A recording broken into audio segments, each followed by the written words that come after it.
ગુજરાત માધ્યમિક અને ઉચ્ચતર માધ્યમિક બોર્ડ ગાંધીનગર દ્વારા યોજાતી ધોરણ 10 અને 12ની બોર્ડની પરીક્ષાનો આજથી પ્રારંભ થયો છે. ત્યારે અબડાસા કચ્છની પ્રમુખ શાળા મોડલ સ્કૂલ નલિયા ખાતે આજે બોર્ડની પરીક્ષાની શરૂઆત થતા વિદ્યાર્થીઓનું ભારતીય સાંસ્કૃતિક પરંપરા અનુસાર તિલક ચાંદલો અને મોઢું મીઠું કરાવી આવકારવામાં આવ્યા હતા.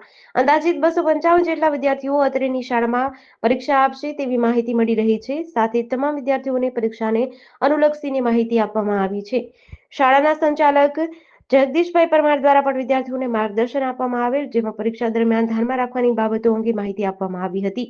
આ સાથે જ બાળકોને પરીક્ષા દરમિયાન કોઈ પણ પ્રકારની મુશ્કેલી ન પડે તે માટે પાણીની વ્યવસ્થા, પોલીસની વ્યવસ્થા, આરોગ્યની વ્યવસ્થા, સીસીટીવી કેમેરાની વ્યવસ્થા તમામ બાબતો સુનિશ્ચિત કરવામાં આવી હતી. એસએસસી પરીક્ષા 2025 જે સમગ્ર ગુજરાતમાં ચાલુ થઈ ગઈ છે એ અંતર્ગત આજે 105 નખત્રાણા ઝોનની અંદર આવતા મોડેલ સ્કૂલ નલિયાની અંદર વિદ્યાર્થીઓની ધોરણ 10ની પરીક્ષા ચાલુ થઈ છે, જેમાં આજે 255 વિદ્યાર્થીઓ પરીક્ષા આપી રહ્યા છે. જેના માટે અમે પહેલાંથી સ્ટાફની તૈયારી, વર્ગખંડો, આરોગ્ય વિભાગ, પોલીસ કર્મચારી દરેક બાબતે વિદ્યાર્થીઓને ક્યાં પણ તકલીફ નહીં પડે એના માટે મેં સંપૂર્ણ તૈયારી કરેલી છે.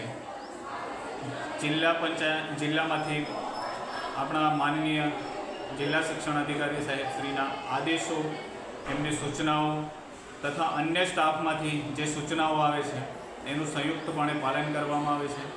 કોઈ ગેરરીતિનો બનાવ ન બને એના માટે પણ આપણે પહેલાંથી તૈયારી કરેલી છે. વર્ગની અંદર વિદ્યાર્થીઓ માટે પીવાના પાણીની વ્યવસ્થાથી માંડી અને દરેક બાબતે અમે આયોજન કરેલું છે. આજ રોજ અમે વિદ્યાર્થીઓને ભારતીય સંસ્કૃતિ પરંપરા મુજબ તિલક, ચાંદલો અને મોં મીઠું કરી અને વર્ગની અંદર પ્રવેશ આપ્યો છે. મારી સમગ્ર ટીમ એ સતત મહેનત કરી છે અને અમારી દરેકની એવી ઈચ્છા છે કે આ પરીક્ષા શાંતિપૂર્ણ માહોલમાં પૂર્ણ થાય, કોઈ ગેરરીતિ ના થાય એવું અમારું દરેકની આશા છે. તમામ મીડિયા કર્મચારીઓ પણ સાથ સહકાર આપ્યો છે સારો.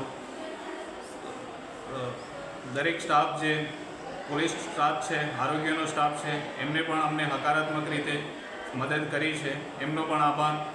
મીડિયા કર્મચારી પધાર્યા એમનો પણ આભાર અને દરેક પરીક્ષા સાથે જોડાયેલા અમારી ટીમની અંદર જોડાયેલા તમામ કર્મચારીનો પણ આભાર. જેડીસી ન્યૂઝ સાથે રમેશ ભાનુશાલી, નલિયા.